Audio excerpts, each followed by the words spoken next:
Trois invités avec nous chaque soir pour décrypter les mouvements de la planète marché. Céline Picmal-Prade est à nos côtés, présidente de Picmal Houghton Investments. Bonsoir Céline. Bonsoir Grégoire. Valentine Hénouz nous accompagne, responsable de la stratégie Fixed Income chez Amundi Investment Institute. Bonsoir Valentine. Bonsoir Grégoire. Et ravi d'accueillir Maxime Darmet à nos côtés, économiste senior chez Allianz Trade, en charge notamment des États-Unis, de la France et du Royaume-Uni.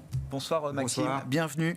Merci d'être avec nous. Parlons donc du Liberation Day, le 2 avril de cette année, mercredi de cette semaine. Valentine, à un moment, les investisseurs pragmatiques se disaient, bon, quitte à avoir des tarifs, annoncer les tarifs le plus vite possible, qu'on puisse passer à autre chose et gagner en visibilité, que ce soit les marchés ou les entreprises, les managements d'entreprises. Généralement, une fois que la sanction est tombée, on peut retrouver un peu de visibilité. J'ai peur que le 2 avril, on n'ait ni l'un ni l'autre. Enfin, en tout cas, qu'on ait les tarifs et pas beaucoup plus de visibilité sur la suite, Valentine. Non, on peut avoir des annonces de hausse des tarifs, mais après on peut rentrer dans des phases de négociation et on voit que c'est une période d'incertitude qui dure. Et aujourd'hui, c'est l'incertitude qui pèse sur les marchés, sur l'économie. Si on voit l'économie américaine aujourd'hui, elle est correcte. On a une croissance qui est restée jusqu'à présent au-dessus du potentiel. Depuis le début de l'année, ça ralentit. Mais c'est surtout de l'incertitude qui pèse sur les consommateurs. Les consommateurs, ils sont inquiets d'une possible détérioration du marché de l'emploi. Ils sont inquiets d'une plus grande correction sur le marché action. Il ne faut pas oublier quand même que la conso aux États-Unis, elle est tenue par les ménages les plus aisés, par un effet richesse. Et il y a aussi cet effet d'incertitude qui pèse sur les entreprises. Et le risque, c'est que les entreprises américaines se mettent à reporter ou à annuler leur plan d'embauche, leur plan de dépenses en investissement. Donc c'est une incertitude qui pèse sur l'économie américaine. Et maintenant, le risque, c'est la croissance mondiale. Ah oui, c'est ça. C'est-à-dire que là où on imaginait, certes, un ralentissement américain, compensé par une reprise, une réaccélération du reste du monde, là, ce scénario est un peu en balance aujourd'hui. Là. Ce scénario, si ce risque de hausse des droits de douane, si les États-Unis persistent, et c'est quand même ce qu'on a l'impression maintenant d'être de plus en plus un scénario central, dans une politique commerciale agressive, le risque, c'est qu'on passe de ralentissement aux États-Unis plus marqué à ce risque d'incertitude sur les droits de douane et de hausse des droits de douane, je dis bien les deux, incertitude et hausse des droits de douane. Si ça se prolonge, ça va peser sur la croissance mondiale. Maxime, comment vous évaluez les choses chez Allianz Trade? C'est vrai que Scott Bessent ou d'autres au sein de l'administration américaine disent non, tout commence le 2 avril. La négociation commence le 2 avril. Et Donald Trump l'a dit très clairement, je ne veux pas négocier avant la mise en place des tarifs. Sous-entendu, cette date du 2 avril va apporter des tarifs, mais va apporter là aussi une grande phase d'imprévisibilité encore sur l'évolution, le caractère mouvant, réversible ou non de ces tarifs. Alors déjà, est-ce qu'on aura tous les détails dans les mesures? C'est pas certain, parce que je vous rappelle que ces fameux tarifs reciprocal, ça inclut 3 éléments: les écarts de TVA, les barrières non tarifaires. Donc, par exemple, quand vous importez des produits qui ont une régulation différente entre les États-Unis et la zone euro, et les écarts de tarifs. Donc, vous avez 2 scénarios. Le scénario pessimiste, où on prend tout le package, et donc là, potentiellement, on a un droit de douane américain qui augmenterait de 17 points. On atteindrait plus des 20%. Donc là, honnêtement, le scénario du pire, avec des risques de récession très forts, non seulement aux États-Unis, mais également dans le reste du monde, ou vous avez le scénario optimiste, où là, peut-être l'administration Trump va juste prendre les écarts de tarifs. Et là, ça sera surtout des pays émergents qui seront plus impactés. C'est ça. Parce que les Européens, par exemple, on a quand même des écarts de tarifs très limités. Sauf sur certains produits, mais globalement, c'est très, très Au global, voilà. Sectoriellement, on peut avoir des différences marquées, mais au global, on reste sur des tarifs à peu près équivalents. C'est moins de 1 à 2 points pour les pays européens. Donc, et donc ça, c'est le premier point. Deuxième point, ce qui va suivre après les tarifs. Les tarifs, c'est peut-être l'étape numéro 1. L'étape numéro 2, c'est quoi? C'est d'autres politiques potentiellement très hétérodoxes. Par exemple, il y a le fameux Mar-a-Lago Accord, proposé par le conseiller Mayran, tu l'as évoqué. Bien sûr. Est-ce qu'on va parler du taux de change, peut-être? Est-ce qu'on va parler de l'indépendance de la Fed? Ce type de politiques hétérodoxes ne sont pas à exclure. Ils ont l'air d'être assez sérieux là-dessus. Et c'est, vous arrivez à vous faire une conviction chez Allianz Trade sur cette partie de l'administration qui évoque les tarifs comme étant avant tout une source de revenus, donc qu'il faut arriver à pérenniser. On peut se dire que d'avoir des tarifs trop élevés, ça pourrait être contradictoire avec l'idée d'une source de revenus pérenne, notamment pour financer des baisses d'impôts. Et puis l'autre partie de l'administration administration, doctrine Myren, qui dit non, c'est un levier de négociation, certains même iraient jusqu'à dire de coercition vis-à-vis du reste du monde. C'est ça en fait. Il y a à la fois le premier but, c'est de réduire les déficits commerciaux. Il y a l'idée erronée selon nous que les droits de douane permettent de réduire les déficits commerciaux, alors que c'est plus compliqué que ça. Les déficits commerciaux, c'est le résultat de déséquilibres macroéconomiques, essentiellement. Donc ça, c'est le premier point. Le deuxième point, tu l'as évoqué, effectivement, c'est de générer des sources de revenus pour le Trésor fédéral, financer les baisses d'impôts. Alors actuellement, où on se parle, on a à peu près, on estime 220 milliards de dollars dans les caisses en année pleine, grâce à ces droits de douane. D'accord. Les baisses d'impôts, c'est à peu près 300 milliards, d'après la Chambre des représentants, leur projet. Donc, par an. Là, je parle des données annuelles. Donc, on est plus ou moins en train d'équilibrer les comptes. Ceci étant dit, ça ne veut pas dire que le déficit fédéral va se réduire. Non. Il va arrêter d'augmenter. On prévoit, nous, en 2025, une petite réduction. Il restera néanmoins à des niveaux très élevés, ne serait-ce que parce que la charge de la dette continue d'exploser. Et les taux d'intérêt restent très élevés, et notamment à cause des politiques de l'administration Trump. Donc, il y a une certaine incohérence. On veut réduire le déficit, mais en même temps, on mène des politiques inflationnistes qui maintiennent les taux élevés, donc des déficits fédéraux très élevés. Un point clé aussi pour les économistes, j'imagine, Maxime, c'est quelles seront les réponses des partenaires / alliés / ennemis commerciaux, on ne sait plus trop, de l'Amérique dans cette affaire. Plus les réponses seront fermes, dures, définitives, plus le risque sera perdant-perdant pour tout le monde. Absolument. Là, je crois qu'il n'y a pas de doute. Plus les réponses seront effectivement coercitives, plus on aura des impacts importants sur l'économie mondiale. Là, ce qui a l'air de se dessiner, c'est que manifestement, les partenaires commerciaux des États-Unis sont plutôt mesurés. Ils ne sont pas dans la surenchère, ils n'essaient pas non plus de mettre autant de milliards sur la table. Donc, voilà, on n'est pas vraiment dans le scénario du pire, mais sait-on jamais, effectivement, l'Union européenne pourrait peut-être prendre un ton plus agressif. Bon, comment est-ce que tout ça se répercute sur les marchés d'actions mondiaux qui sont votre univers d'investissement, Céline? Bon, la séance du jour, alors c'est une fin de trimestre aussi. Il y a eu quand même des performances positives, parce qu'on est beaucoup focalisé sur les États-Unis, mais quand on regarde les performances en dehors des États-Unis sur le premier trimestre, il y a eu quand même beaucoup de bonnes choses. Donc, comment est-ce qu'on arrive à faire un peu le tri entre la fin de trimestre et les rebalancements, et puis effectivement le risque du 2 avril spécifique là?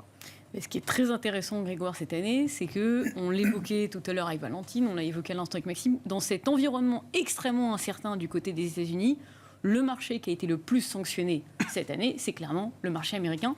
Ça faisait 15 ans que le marché américain faisait la course en tête. En 2025, pour la première fois, on a un marché américain qui est en baisse. Donc sur on va un trimestre, finir. je précise. Voilà. Non, mais quand même, c'est quand même assez rare. Mais c'est sûr. Parce que ça faisait 15 ans que si on voulait investir sur l'élection, la seule chose à faire, c'était de jouer systématiquement les États-Unis. Et bien là, pour la première fois, on a les États-Unis qui baissent, avec le SP500 qui va finir à moins 10, le Nasdaq à moins 15. Et de l'autre côté, comme vous le disiez à l'instant, on a l'Europe qui va être à plus 6, plus 7, et puis les pays émergents qui ont eu une belle performance ce trimestre, avec la Chine qui va être à plus 13 et le Brésil à plus 14. Donc on a vraiment une arrivée totalement différente de tout ce qu'on a pu connaître depuis 15 ans. Donc c'est quand même important de le souligner, parce que depuis la crise de 2008, la crise des subprimes, ça avait été vraiment une course frénétique de la part du marché américain, et c'est la première fois qu'on a ce changement. La question que vous allez me poser, c'est est-ce que ça va continuer? Alors non, mais même avant ça, mais juste sur l'analyse de ce trimestre, parce que au-delà des performances, on a vu des rotations de flux intenses. Il y a eu chez les investisseurs globaux le besoin de sortir des États-Unis. Est-ce que c'est ça le driver clé qui fait que effectivement on a vu de l'argent se réallouer dans le reste du monde, ou est-ce que c'est l'attrait du reste du monde, et pourquoi pas, qui a pu séduire aussi un certain nombre d'investisseurs dans le jeu relatif des marchés, dans le concours de beauté permanent des marchés? Alors effectivement, on a eu un effet crainte du côté des États-Unis, alors que c'était un petit peu... Et c'était très très facile, il fallait tout le temps acheter du dollar, il fallait tout le temps acheter des États-Unis. Et là, effectivement, on a des investisseurs qui commencent à avoir la peur d'être positionnés sur les États-Unis. Alors, ça, on ne va pas jusqu'au point qu'on avait vu sur la Chine, où on avait la Chine qui est devenue non investissable. J'entends. Mais on a une question qui commence à se poser de la part des investisseurs, qui se demandent, mais finalement, si j'investis aux États-Unis, est-ce que je ne prends pas un risque bien supérieur à celui que j'avais en tête, du côté de la devise, du côté de ma liquidité, Est-ce que ça va être si facile que ça, finalement, demain, de vendre mes actifs? Est-ce que je ne vais pas être obligé, de la part du gouvernement américain, d'acheter tel ou tel actif pour justifier le fait que j'ai eu accès à des actifs américains? Donc, ce sont des incertitudes qui n'étaient pas jamais du tout posé ces questions, anticipées Céline. par le marché. Donc, là, on se pose des questions sur les piliers du marché américain en tant que tel. Tout à fait. Et donc, effectivement, c'est tout un écosystème qui est remis en cause à un moment où, encore une fois, c'est un petit peu un grain de sable qui arrive dans une machine qui était extrêmement bien huilée. Donc, c'est ça aussi qui joue et qui fait qu'on a une telle ampleur dans le retournement de marché.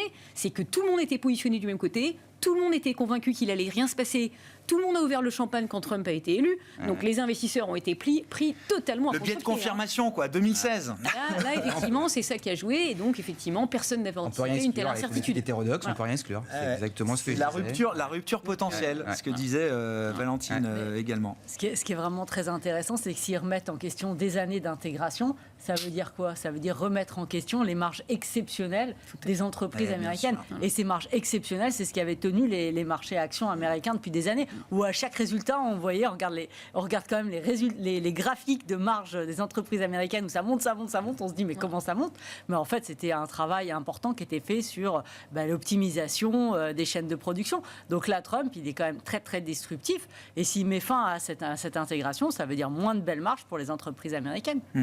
Donc s'il va jusqu'au bout de l'histoire, c'est quand même un ralentissement qui se dessine. D'autant plus que les États-Unis n'ont pas la capacité productive de rapatrier toute la production. Donc Liliane Trump nous semble quand même totalement... On ne peut pas servir le consommateur américain avec la base industrielle américaine et les pénuries aujourd'hui. de main-d'œuvre. Surtout que si on ralentit l'immigration. Et en plus, en même temps, d'autres politiques incohérentes, effectivement. Donc l'immigration qui est fortement ralentie. Alors on va voir ce qu'ils font sur l'immigration de travail qualifié. Mais effectivement, il y a un peu des objectifs incohérents entre les taux d'intérêt et l'inflation qui augmente, enfin qui reste élevée du moins pour les taux d'intérêt. La politique d'immigration qui se durcit. En même temps, on veut faire du reshoring. Oui. Donc là, il y a quelque chose qui ne va pas dans la logique trumpienne, si vous voulez. Et on verra jusqu'où le plan peut être déroulé ou où est-ce que le plan s'arrête de ce point de vue-là. Oui, je vous laisse répondre du coup à votre propre question. Mais cette mécanique que vous avez décrite, qui est aussi une mécanique de flux, effectivement, qu'on a observé au premier trimestre, est-ce qu'elle peut encore avoir du vent dans les voiles, au-delà des incertitudes qui nous attendent et qui s'annoncent encore très élevées, voire peut-être encore plus élevées demain qu'aujourd'hui. Sur les marchés actions, il faut que vous jouiez avec les probabilités. Il ne faut pas aller contre le vent. Et en général, il faut aller là où, effectivement, l'argent arrive. Aux États-Unis, on le disait à l'instant, on a beaucoup d'incertitudes, on a une masse monétaire qui est plutôt en train de se resserrer, on a un problème d'inflation, et on ne sait pas ce que vont devenir les bénéfices d'entreprise. Donc effectivement, ça fait beaucoup pour un marché surdétenu, survalorisé. Mais ce qui est très très intéressant, c'est que c'est pour ça qu'on a eu ce balancier entre les différentes parties du monde sur le premier trimestre. De l'autre côté du monde, on a des marchés sur lesquels vous avez des entreprises qui ont le vent en poupe et qui ont des valorisations qui sont très faibles. Et c'est ça qui est extrêmement intéressant. Et ce qu'il faut avoir en tête aussi, c'est que historiquement, on l'a souvent évoqué ensemble, mais quand on a un renversement de marché, quand on rentre en bear market, il faut toujours faire attention à regarder, identifier les surperformeurs dans la baisse. Parce que même si c'est contre-intuitif, ça va être le secteur, le marché qui surperforme à la baisse, qui va surperformer à la hausse. Je comprends. Et on est sur des moments qui durent des décennies. Donc on l'a dit tout à l'heure, on a commencé cette progression pour le marché américain, soutenue par les bénéfices depuis 2009, de la part de la technologie, 2009-2025. Avant, on avait eu un mouvement qui était 2000-2009. Précédemment, c'était 87-2000. Enfin, c'est des moments qui sont très longs. Donc il faut, une fois tous les 10 ans, et on y est, se poser la question de son positionnement de portefeuille. Et donc là, voir que la baisse... Il faut se poser la question. Et donc là, on a des marchés émergents qui surperforment. On a le marché chinois, qu'on n'a pas encore parlé, qui surperforme à la baisse. C'est quand même, ça veut dire quelque chose. On a parlé de l'or tout à l'heure. Oui. Non, on en a parlé entre nous. Oui, l'or qui monte de 18% sur un trimestre. Les minières qui progressent également de 25%. Il y a quelque chose qui se passe. De l'autre côté, et il faut se rappeler aussi qu'entre 2000, au moment du crack du Nasdaq, pareil, on avait les marchés émergents et les aurifères qui avaient surperformé. Donc, il faut se poser la question d'un repositionnement, à mon sens, de portefeuille. Et ce schéma, même en relatif, il est valable si le 2 avril, Trump nous avoine, pardonnez-moi l'expression, de droits de douane sur l'Europe, sur la Chine, parce que c'est vrai que pour l'instant, on a l'impression que la relation est conflictuelle, toujours avec la Chine, mais elle pourrait l'être beaucoup plus entre Trump et Xi Jinping. On peut imaginer un pic de tension qui n'est peut-être pas encore atteint de ce point de vue-là. Ce qui est très intéressant, c'est qu'on a d'un côté un marché américain sur lequel on n'a rien anticipé, et même aujourd'hui, quand on regarde la valorisation, on est à 22 fois. D'accord. Je ne peux pas me dire, le marché américain, il est vraiment pas cher, il y a des choses à faire. Et, comme le disait à l'instant Valentine, je ne sais pas où vont aller les bénéfices, parce que les marges sont très élevées. Donc j'ai des attentes qui restent fortes. Et j'ai une valorisation qui est très élevée. De l'autre côté, sur le marché chinois, on n'attend plus rien. Ouais. On est tous désespérés. On se dit, ils sont tous nuls. Et donc 20% de tarif, c'est presque une bonne nouvelle, quoi. Et on attend la catastrophe. Et ils nous ont sorti, quand même depuis, parce qu'il y a eu quand même des annonces de la part des entreprises, ils nous ont sorti DeepSeek. Alors qu'on pensait que les États-Unis étaient largement devant sur l'intelligence artificielle, on s'aperçoit que finalement, il y a des petits Chinois qui sont tout aussi malins. Et on avait Elon Musk, qui était la star de la voiture électrique, qui se retrouve avec BYD dans les mollets. Ouais. Et finalement, BYD qui nous dit... Ah mais moi j'ai une voiture qui se recharge en 5 minutes. Ils ont de l'avance technologique. donc finalement, et tout ça, je le paye pour un tiers de ce que je payais Tesla. Ouais. Mais les investisseurs, ils sont en train de se dire, mais je me suis trompé. Il faut que je me repositionne. Il y a des belles sociétés, elles sont ailleurs que ce que je pensais, et il faut me réintéresser à ces marchés-là. Sur la biotech chinoise aussi. Et ça, à mon avis, le repositionnement, il est pas loin d'être équilibré aujourd'hui. Valentine, moi je suis frappé par... alors, qu'est-ce que tout ça implique pour les taux ? Évidemment, c'est une grande question, les taux longs notamment, mais les taux courts également, hein, ça nous amène au sujet des banques centrales. Quand je regarde les marchés de change, bon, oui, ça bouge un peu sur le dollar, mais honnêtement, il y a eu un petit run de l'euro, on est d'accord, qui s'est réapprécié de 4-5%, mais là, sur une séance comme ça, c'est assez équilibré. C'est le reflet quoi ? D'une incertitude, d'une indécision des investisseurs sur le sens à prendre sur une devise majeure comme le dollar aujourd'hui, là ? Là, le marché aujourd'hui, on voit ces derniers jours, il est quand même en mode pause. Hein. Ouais. Le marché attend le verdict du 2 avril. On a un niveau d'incertitude qui est élevé sur l'ampleur, le périmètre des hausses des droits de douane. On a aussi un niveau d'incertitude qui est élevé sur quelles sont les réponses qui vont être apportées par les différents pays partenaires, si on peut encore utiliser cette expression. /ennemi. Donc aujourd'hui, je dirais sur les marchés taux ou actifs risqués, le marché est en mode pause. Après, je pense que c'est intéressant, si on regarde par exemple les taux euros, de regarder le marché en fonction des séquences. À moyen terme, on est d'accord, il y a une nouvelle histoire qui est en train de se mettre en place en Europe, une histoire où on anticipe un peu plus de croissance, un peu plus d'inflation. Le plan de 500 milliards sur les dépenses en infrastructure sur l'Allemagne, c'est quand même, ça va changer la donne sur l'économie allemande. Une économie allemande plus forte, c'est quand même une Europe plus forte, même si on peut s'interroger sur des divergences économiques à venir, Europe, Allemagne versus autres pays européens, c'est quand même une Europe plus forte.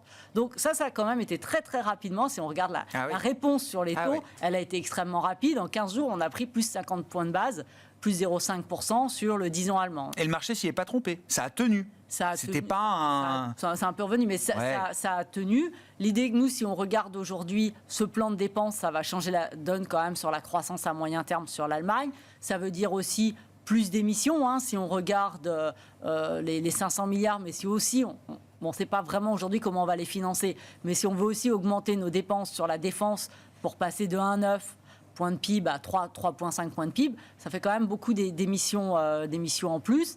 Donc, nous, on estime que la valeur d'équilibre pour les 10 ans allemands tourne autour de 3%. Dans cet environnement d'un peu plus de croissance, 3, peut-être même 3,1, bon, voilà.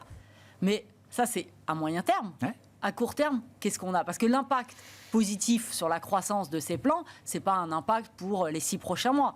À court terme, on a quoi ? Qu'est-ce qu'on a ? Des taux plus élevés, donc ça va quand même continuer de peser sur la croissance, même si on voit s'amorcer une légère reprise du crédit des entreprises. Bon, mais c'est surtout Trump. Bien sûr. C'est surtout, bien sûr. Je veux dire, on peut parler des taux, mais la réalité, c'est surtout l'impact de Trump sur la croissance mondiale qui peut jouer pour moi sur les taux.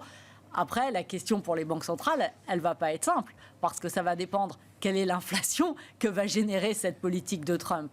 Parce que voilà, donc je trouve que pour l'Europe, le risque d'avoir un vrai retour de l'inflation est quand même beaucoup plus faible qu'aux États-Unis. Donc moi, je suis assez confiante sur le fait que la BCE continue de baisser ses taux. Hein. Nous, on a un taux terminal à 1,75, je suis assez confortable là-dessus. Donc elle peut quand même faire un pas en dessous de 2%. Si on voit toutes les dernières données sur l'inflation, Allemagne, très bon chiffre. Donc on est quand même assez confiant sur le fait, même si la BCE adopte un ton un peu plus prudent, on est quand même confiant sur le fait que la BCE continue de baisser ses taux. Pour la Fed, elle peut se retrouver face à un dilemme de moins de croissance, plus d'inflation. Après, la question va être, est-ce que cette inflation, elle est transitoire ou pas, l'inflation générée par la hausse des droits de douane? Le scénario central, c'est qu'elle pourrait être transitoire, que le choc de prix pourrait être transitoire. C'est ce qu'ils avaient dit en 2020. C'est ce qu'ils ont gardé en scénario central. Par le manque d'humilité du président de la Fed. Sur sa dernière réunion. Oui, quand il utilisait le mot transitoire. Ils ont dit que c'était un base case.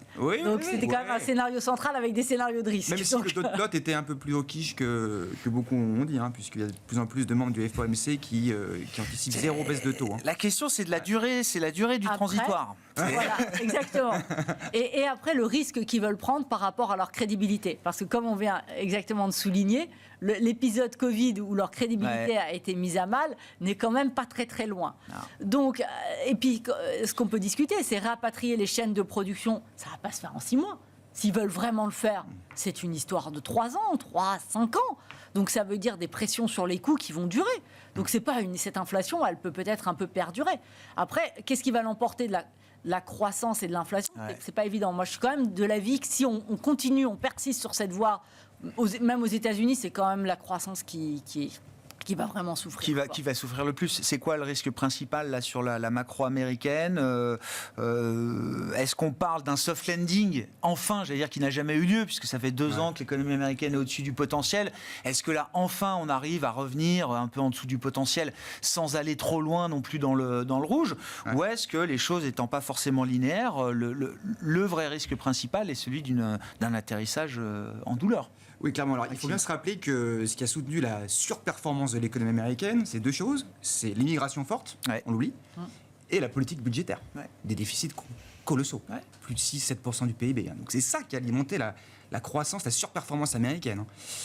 Donc là, un de ces leviers commence à se tarir. On en a parlé, l'immigration. Le fiscal, il y a des baisses de dépenses fédérales menées par Elon Musk, même s'il ne faut pas surestimer ses coûts budgétaires. C'est pas non plus ça qui va faire changer la donne. Donc voilà, donc il y a certains moteurs qui commencent à se gripper. Les marchés financiers sont dans le rouge. On a évoqué les effets richesse négatifs, notamment pour les ménages américains qui ont vu des années de forte hausse de leur actif financier. Là, d'un coup, ils voient les valeurs se corriger assez nettement. Donc nous, à Allianz Trade, on est plutôt sur un scénario d'une économie américaine qui ferait du surplace au premier semestre. Avec des risques nettement baissiers. Et ce qui est intéressant de voir, c'est que ce ralentissement est surtout le fruit du consommateur. Donc c'est vraiment dans les enquêtes qu'on voit, c'est le consommateur, là vraiment, ça s'effrite beaucoup. Là, c'est le moral qui baisse. C'est la vibe qui retombe. Parce qu'on l'a évoqué aussi, le marché de l'emploi risque de se détériorer, mais surtout le consommateur voit les hausses de prix. Donc c'est vraiment ce qui revient, le consommateur voit les hausses de prix. Il a déjà vu les hausses de prix 2022, 2023, on lui refait le coup. Donc le moral du consommateur américain peut lâcher. Après, pour l'instant, on n'est pas dans un scénario noir, nous, dans la mesure où l'économie américaine reste quand même, en termes de bilan financier, relativement solide. Les ménages ont quand même des bilans assez solides.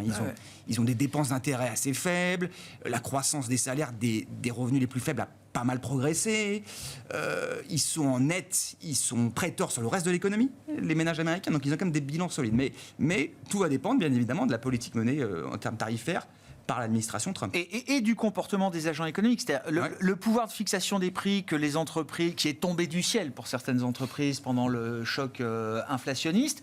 Est-ce que ces entreprises-là peuvent reproduire ou garder, conserver, regagner du pouvoir de fixation des prix dans une deuxième vague d'inflation éventuelle? Ça dépend des secteurs. Le secteur de la distribution, retail, par exemple, a très peu de marge. Donc là, ils vont devoir... Pour eux, c'est fini, quoi. On ne pourra pas repasser les hausses de prix comme on l'a fait sur la période 22-23. À mon avis, ils vont devoir prendre en partie dans les marges. Il y a des secteurs plus résilients comme l'IT, par exemple. Eux, ils mettent beaucoup plus dans les prix. Donc ça va vraiment, il y a vraiment une logique sectorielle qui va jouer, je pense. Et pour l'arbitrage de la Réserve fédérale américaine, qui est alors nous, on pense clairement dans ce type de choc qui est le pire des chocs, c'est vraiment un choc négatif sur la croissance et positif sur l'inflation. Que vous dit les manuels d'économie première année, je m'en rappelle. Leçon 1, ouais. Voilà, 101. Chapitre 1, leçon 1. La Banque centrale ne fait rien. D'accord. Donc ni augmenter les taux, ni baisser les taux. Elle doit laisser passer la vague inflationniste. Donc nous, on pense que la prochaine baisse des taux n'interviendra pas avant novembre. Ah ouais, fin d'année. Et on voit qu'une baisse de fin d'année. Et encore, je pense qu'il y a même un risque qu'il n'y a pas de baisse de taux du tout en 2025, puisqu'on part d'un niveau d'inflation élevé. On part de salaires qui ont un rythme de croissance assez élevé et d'anticipation d'inflation très élevé aussi. Donc le cocktail n'est pas bon pour la Fed. Elle ne peut pas l'ignorer. Donc selon nous, vraiment au plus tôt 2025. Ouais. La lutte contre l'inflation prendra... Donc le put est loin, quoi. Le put est assez loin, là. Ouais. Très certainement. Très certainement. Valentine, d'accord avec ça? Les anticipations d'inflation, elles ont remonté très très fortement pour les consommateurs. Après, sur les marchés, elles sont restées relativement stables, si on regarde le 50 ans. Après, c'est les consommateurs qui comptent vraiment, parce qu'après, si vous anticipez plus d'inflation, vous négociez plus de salaire, et donc là, le risque d'une boucle prix-salaire commence à s'installer. Donc nous, on regarde vraiment plus ce qui se passe sur les côtés consommateurs, voire entreprises, plutôt que marché financier. C'est plus volatile. Après, je pense que ce qui est quand même assez intéressant, c'est est-ce que les entreprises vont avoir cette capacité d'augmenter les prix dans un environnement où la demande est plus faible, dans un environnement où le déficit, il n'y aura pas le même soutien à la consommation qu'on a eu pendant le Covid, dans un environnement où le marché action va corriger, et dans un environnement où on va avoir des marchés de l'emploi aussi qui peuvent se détériorer, parce que même si l'économie américaine crée des emplois, plus 150 000, on voit quand même que le taux de démission est quand même largement inférieur au niveau d'avant Covid. On voit quand même que les secteurs sont beaucoup plus créés sur les secteurs à bas salaire, la santé, la logistique, mais tous les secteurs sensibles à la croissance ou les secteurs à valeur ajoutée comme la tech, il y a plutôt des destructions d'emplois que des créations. Et puis bon, évidemment, dans tout ce qui est job d'État, on voit que ça commence à baisser, ça c'est évident, coupé, on comprend. Mais voilà, on a quand même un environnement où il y a quand même une demande qui est qui peut être potentiellement beaucoup plus faible que dans la période Covid, c'est-à-dire beaucoup plus de difficultés pour les entreprises de passer les augmentations de prix. Après, il y a des secteurs, on prend par exemple le secteur auto, parce qu'il est quand même très emblématique aujourd'hui, les tarifs, les hausses de droits de douane de plus 25%, ça veut dire plus 10 000 sur chaque voiture. Enfin, c'est les chiffres qui circulent aujourd'hui. C'est plusieurs milliers de dollars sur un modèle. Oui, est-ce que les marges des constructeurs auto peuvent se permettre d'absorber? Pas vraiment. Donc ils n'auront pas le choix. Donc ça va se traduire quoi? Par une baisse des ventes. Donc, et des prix de l'occasion qui vont se remettre à flamber, des prix d'assurance derrière automobile qui vont se remettre à flamber. Je me souviens que dans le CPI, c'est toujours des points importants. Enfin, ça peut vite se voir dans des indicateurs statistiques, en tout cas. Donc ça va se traduire, pas forcément par des baisses de marge, mais par un ralentissement fort de l'activité. Bon, vos commentaires, Céline, si vous souhaitez. Non, mais moi je suis tout à fait d'accord avec ce que vous avez dit. Je pense qu'effectivement, de toute façon, globalement, quand on est dans un environnement incertain, le consommateur, il a tendance à épargner plus, ce qui finalement amène à plus de chômage. Et puis, quand on a plus d'incertitudes, le chef d'entreprise, qu'est-ce qu'il fait? Il n'investit pas, il pose le crayon. Donc les deux combinés, ça va pas être bon. Et donc je pense qu'on est encore beaucoup trop optimiste pour ce qui est de la croissance américaine, qui risque, à mon sens, d'avoir un énorme, de surprendre négativement. Gros trou d'air.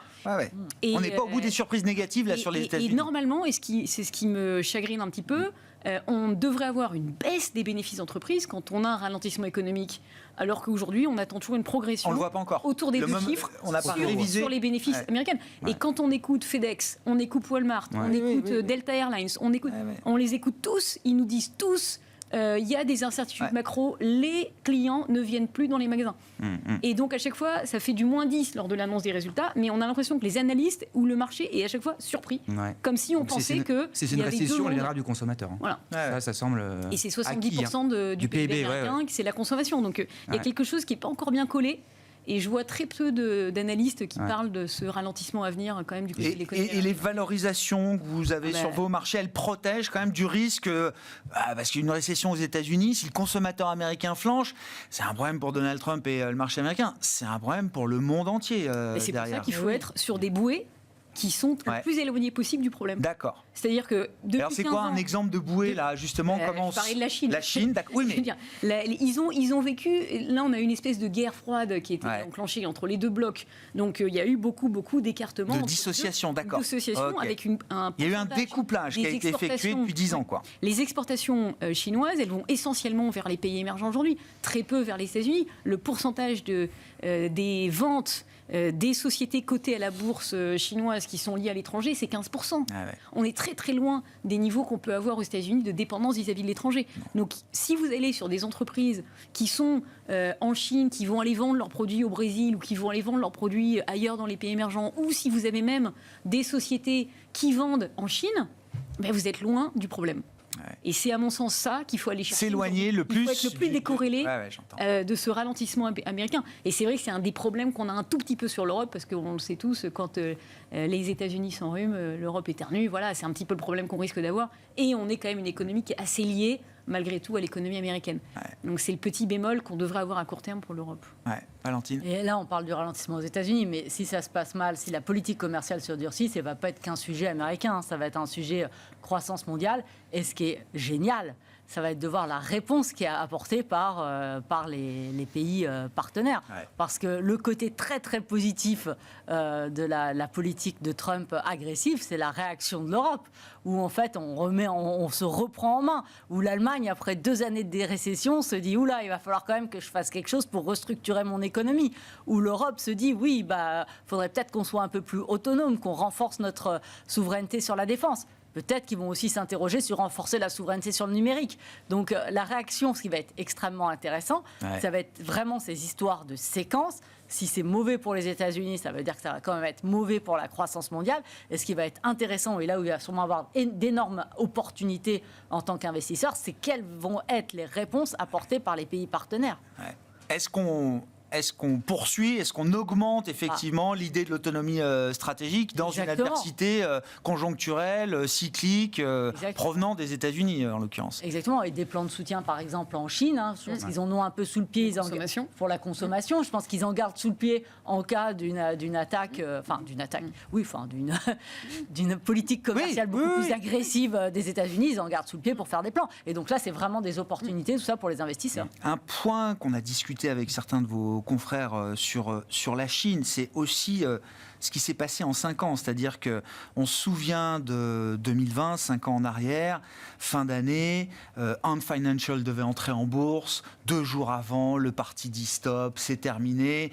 On comprend que Xi Jinping a peur à un moment d'être dépassé, que le parti, bien sûr, soit dépassé par ces mastodontes technologiques, alors qui étaient les BATX à l'époque, c'était Alibaba, Baidu, Tencent, Xiaomi, etc. Tous ces groupes-là qui connaissaient une envolée spectaculaire. Jack Ma disparaît, on ne sait plus où il est, et puis derrière, on va laminer des secteurs comme les jeux vidéo, comme l'éducation, l'EdTech, etc. 5 ans après, on retrouve Xi Jinping entouré de Jack Ma, du patron de DeepSeek, qui lui a créé son innovation dans son garage, etc., sans le parti. Enfin voilà, on a l'impression qu'il y a comment dire, on a compris que l'esprit d'entreprise, ça pouvait servir quand même à quelque chose, y compris dans un pays comme la Chine. Tout à fait. Et effectivement, le contraste est assez intéressant parce qu'on a effectivement d'un côté les États-Unis sur lesquels on a beaucoup d'incertitudes et on a l'impression que les Chinois sont en train d'en profiter pour se rattraper par rapport effectivement... Se refaire une image, quoi. Se refaire une image, finalement, une image apaisée en offrant de la visibilité sur le long terme,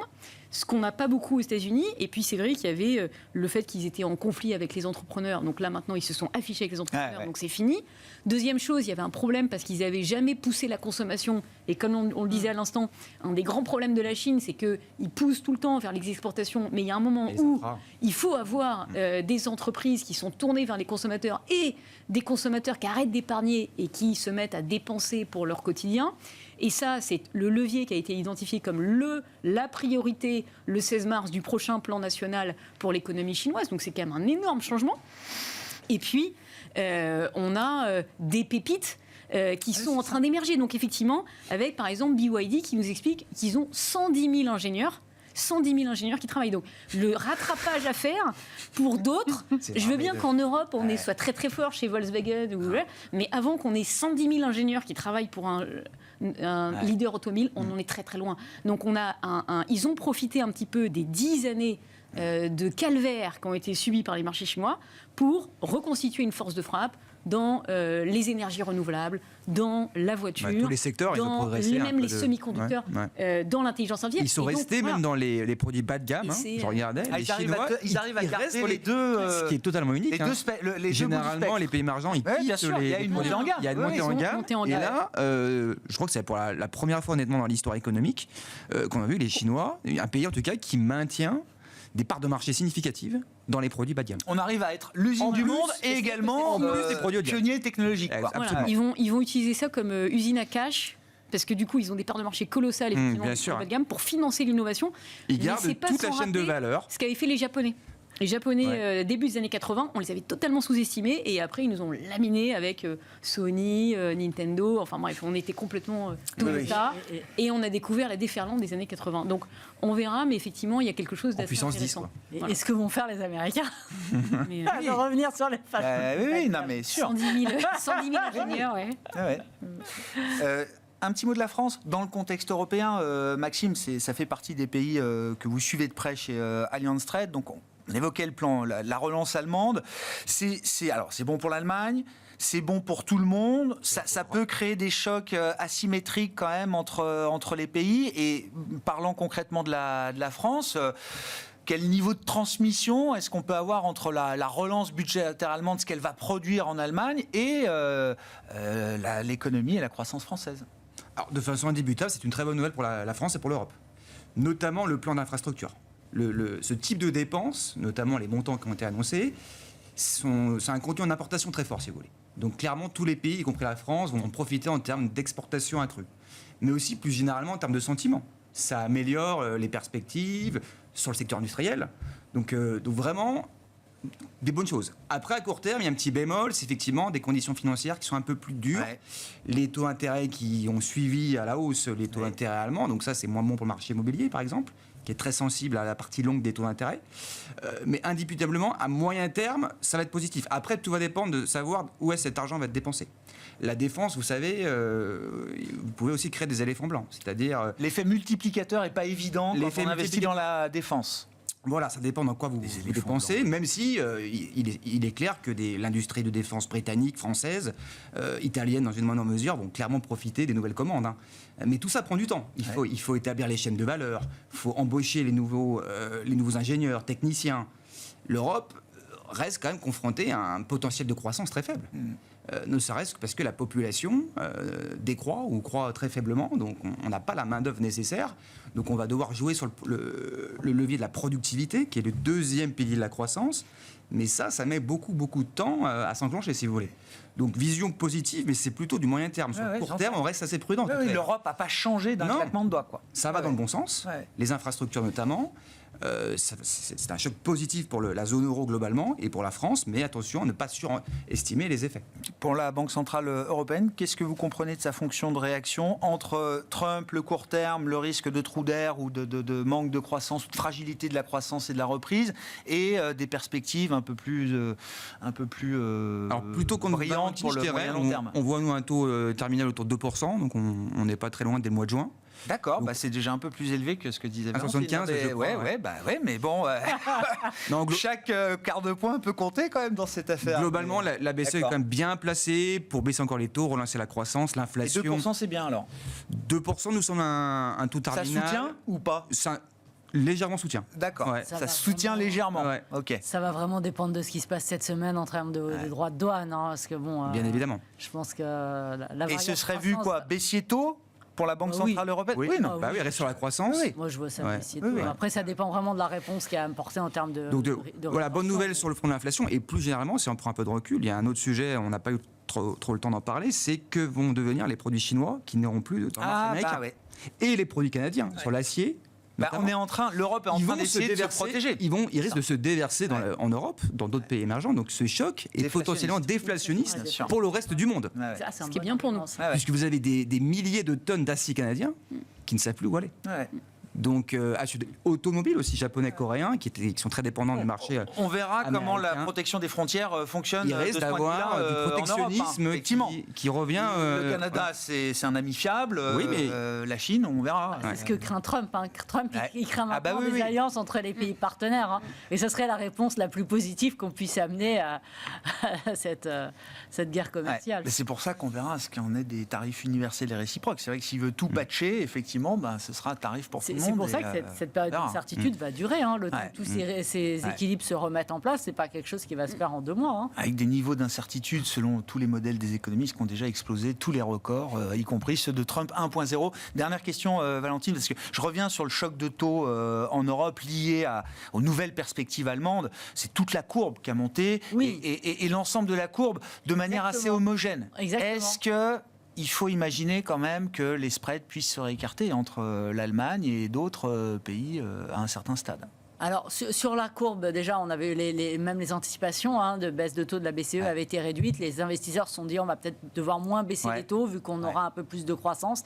Je trouve que c'est pas aussi évident que ça parce que la croissance, quand même, elle est évidente. 50 milliards par an, c'est 1 point de PIB pour l'Allemagne, sans compter aucun effet multiplicateur. Et l'effet multiplicateur, il sera quand même un peu plus important sur l'infrastructure que sur la défense. Donc, c'est-à-dire que l'Allemagne, en gros, peut s'assurer sur les 10 prochaines années une croissance qui tourne entre 2 et 2,5.